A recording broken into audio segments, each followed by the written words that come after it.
beauty that the world has to offer. We do people a disservice in trying to stick them in bubbles and calling it protection. Protection isn't, putting bumpers on every single thing. Protection is to say that we see and acknowledge your pain, and we're going to be here to put the Band-Aid on. But it's not to shield you from the world. It's to expose you to the world and present the world as an oyster that we want you to be an active participant in, not be afraid or not feel worthy or not feel like you have to be something that is opposite of what is in your soul, what your soul is calling you to be. And I didn't feel that until, a few years ago. And what a shame, what a shame. I didn't know that this was going to turn into chicken soup for my homosexual soul, but I'm here for it, sis. I'm present and accounted for the doors of the church are now open. I know this. But, so you spoke about freedom in this. What does freedom as a Black woman look like to you? Doing any and everything that I want that makes my soul sing. I always want to center my joy, my peace, my grace, and my compassion. And anything, every time I have decentered those things, I'm like, oh, damn it. It's bit me. It's come back to kick me in the face, and it feels like the opposite of freedom. So for me, freedom is, does this bring me peace? Whether it's a person, an opportunity, a job, a location, a space, I want it to bring me peace, joy, allow for my grace. If I have the urge to want to kick you in the teeth, no, that's the opposite of centering my grace. And it's not worth it to me in the long run. If it compromises my ability to have compassion, that's not for me. So yeah, but somebody just hit me to that. And it was like, huh. And I started putting those words on my vision boards, and I put them in this slip of paper that I keep in my wallet. Next to my money, to remind me that all money ain't good money, and that I want any opportunity that I get to bring me those things, to center those things. And that's not to say that these new opportunities or people or places or spaces aren't going to have their own unique challenges.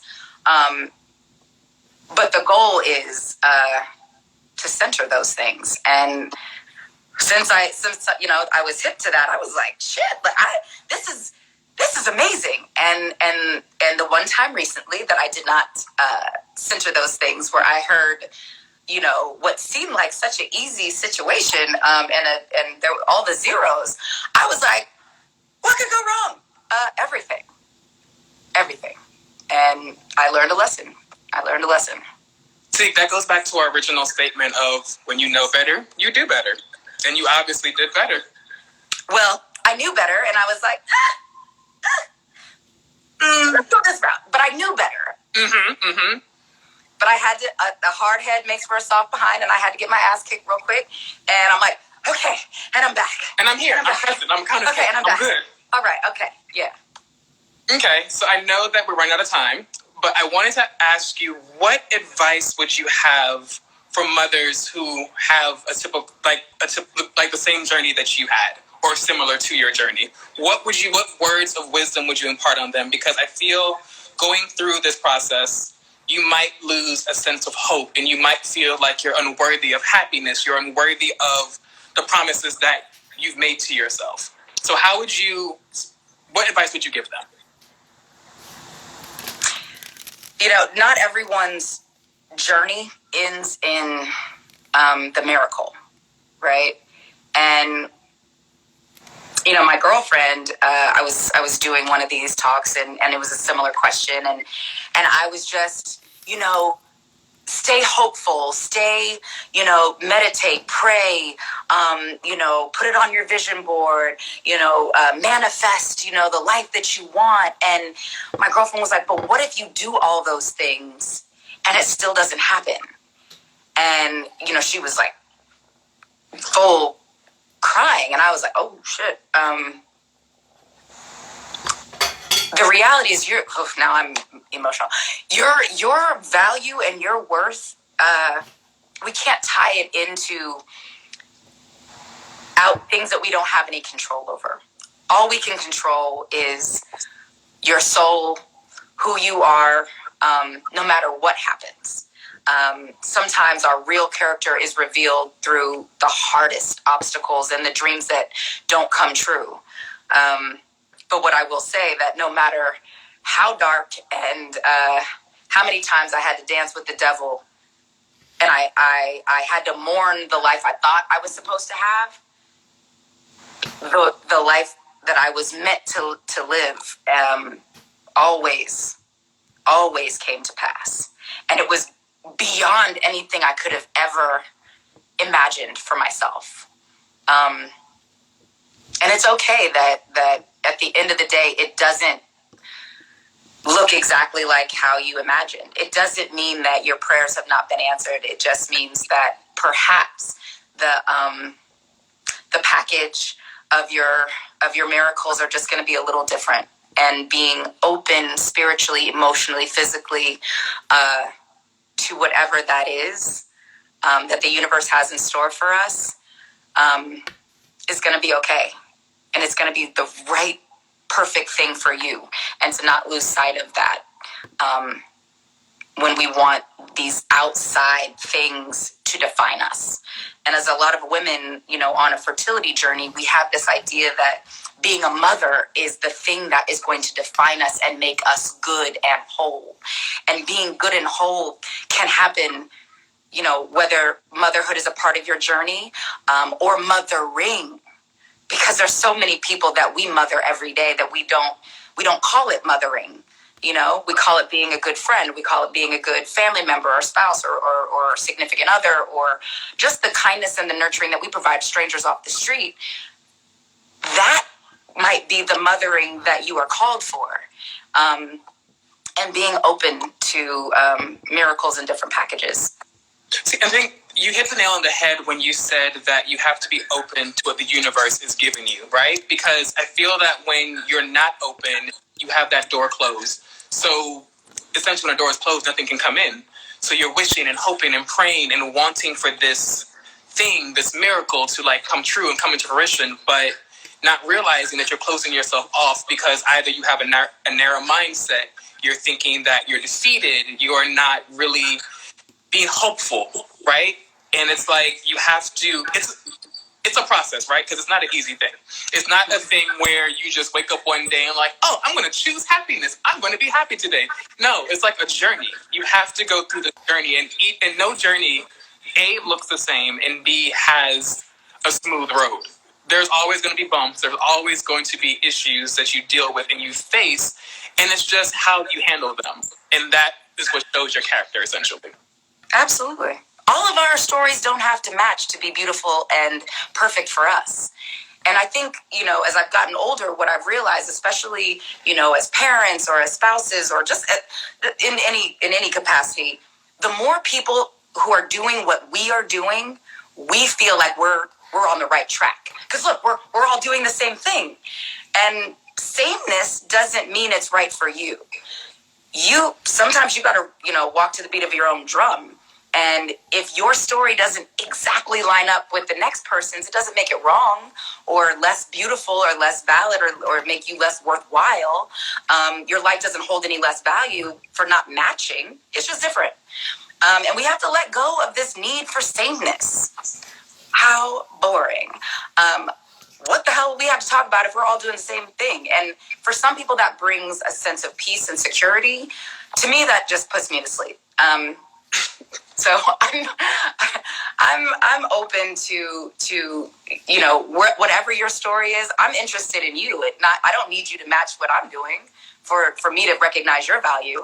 And I think for some people that's scary, which is why I think we see some of the reactions that we see and some of the unsolicited advice that is given, and listen, I hold myself, I use myself as that example, which is why I shared the story about me offering unsolicited advice to Steph and Aisha like I knew them and they asked for it, which they did not. And because I thought oh gosh, they're so young, and I'm hipping them to game. And really, I don't know them. They don't know me. They didn't ask for this advice. They didn't ask for this unsolicited commentary about what is on their heart and what their journey should be. Ma'am, shut up. And I think we all feel really entitled to do that. Like the world is just waiting for our opinion about their life and their choices, and they're not. Do you, boo boo? And I'm gonna be straight regardless. Period. So, right? Period. With the T. With a T, because how else are you gonna say it? Exactly. So, final question, because I know we're running out of time. How are you? All the things that we just discussed, all the tools, all the wisdom, all the rights, the wrongs, the ups and downs. How are you doing your job as a mother to instill those in your children? I do my best, and I try to be open to new ways of communicating, new ways of listening, new ways of existing. So I'm not trying to hammer one way, because the more I open myself up to the world, I was like, there's people who have done this amazing all over the world, and I got to be open to different suggestions and ways of doing things, and perhaps, because parenting is not one size fits all. What works for Zaire and Dada doesn't work for Zaya and doesn't work for Cobb, and it's okay to parent where they're at. So yeah, just being open to failing miserably and humbling yourself in this parenting experience or this experience called life, and not assuming that you have every answer or you're going to get it right. Being okay with saying, I'm sorry. I know that it literally kills me sometimes apologizing to our kids. But do you apologize with words or do you apologize with food? No, words. Because they need to hear it. They need to hear that you can have the best intentions and piss poor execution, and that bad behavior or misspeaking or instead of just saying, I don't know, let's figure it out.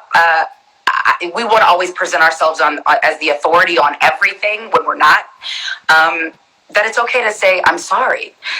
I really jacked that up. I'm so sorry. But let's figure this out together. And that goes a long way with trust, with building trust and kids feeling seen. And like, they're not going crazy. Because I remember growing up, and I'm like, am I nuts? You're actually wrong. Like, you're actually wrong. You just said a fact that's not a fact. It's right here in the encyclopedia. Because we had encyclopedias. We love reading. They never wanted to admit being wrong. And that's not right, because that's not life. And you raise kids who don't want to apologize when they're wrong. They double down on stupidity or on mistakes. And you got to lead by example. You want kids to be accountable when they mess up. It's best to lead with that, That was amazing. That was, yeah, I have no words because it's hard, right? Because you feel like your parents are the end all be all. They're the ones that are the gatekeepers because as a child, that's all you have. So hearing your parents say something and you're looking for their approval. And it's like, if you disappoint them, you don't want to challenge them because you feel like that's going to take you out of their graces. And what you're telling me is you are deconstructing all of that. You're basically listening and hearing your kids and seeing them as actual human beings and not just your lessons. And exactly. I think that's what it boils down to. When a lot of parents look at their children as beneath them, like, I'm the authority figure. You're like, I'm big, you're small. I'm right, you're wrong. Shout out to Matilda. So it gives that's what it's giving. And it's beautiful to hear that you are raising your children the opposite of that, because not that you're on the same level, but you see them, you hear them, and you respect them. Absolutely. And your kids are who they are. You can shape character, right? You can shape manners. Some people can even shape political opinions, but your kids are who they are. And only because I just saw this dumbass fucking comment. So I was like, he wasn't gay until you came on. And I was like, See, here's the thing, though, and it goes back to your unsolicited advice. I have been ignoring the comments because people have this way of offering opinions, and it's giving why no one asked you. You're not getting paid for this. No one cares about your rigid mindset and the ability not to form and move a culture. So ignore them. We're gonna move forward because the church is open. You have brought us to church. You're giving us all the knowledge that we need. The collection plate is being passed. We're gonna take communion afterwards. Continue. We're good. No, I mean, listen. Everyone is entitled to, to say whatever the hell they're going to say, right? Mm-hmm. Your life will be so much better if you free yourself of willful ignorance. If you stop being so concerned about, things that actually have zero to do with how you are able to move through the world and your own freedom. And the more, especially as Black folks, we embrace each other's freedom and our ability to move and live our best lives however we see fit. That is the example. That is the goal. I don't want to put anybody in any kind of mental, emotional, spiritual bondage. That is ass backwards. So, if you'd like to stay over there, our bus is leaving now. Get off. If you're not about all of our liberation, if you're not about all of our Black lives mattering, I'm cool. God bless. Because it's like you're preaching Black excellence. You're preaching Black girl magic, Black boy joy, but you can't celebrate these things if your Black excellence doesn't include all Blackness. It's like, how are we going to move forward as a people if you don't support everyone in the community? And like you said earlier, everyone's walk of life will not look the same because that's boring. It doesn't have to look the same. We don't all need to do the exact same thing to be a beautiful, liberated, free people.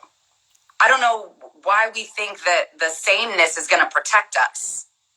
In the same way that speaking the Queen's English or, pull your pants up, all that respectability, politics bullshit is just that. And the more that we decide to cast out folks because their journey is different than ours, you're about to be the next one left.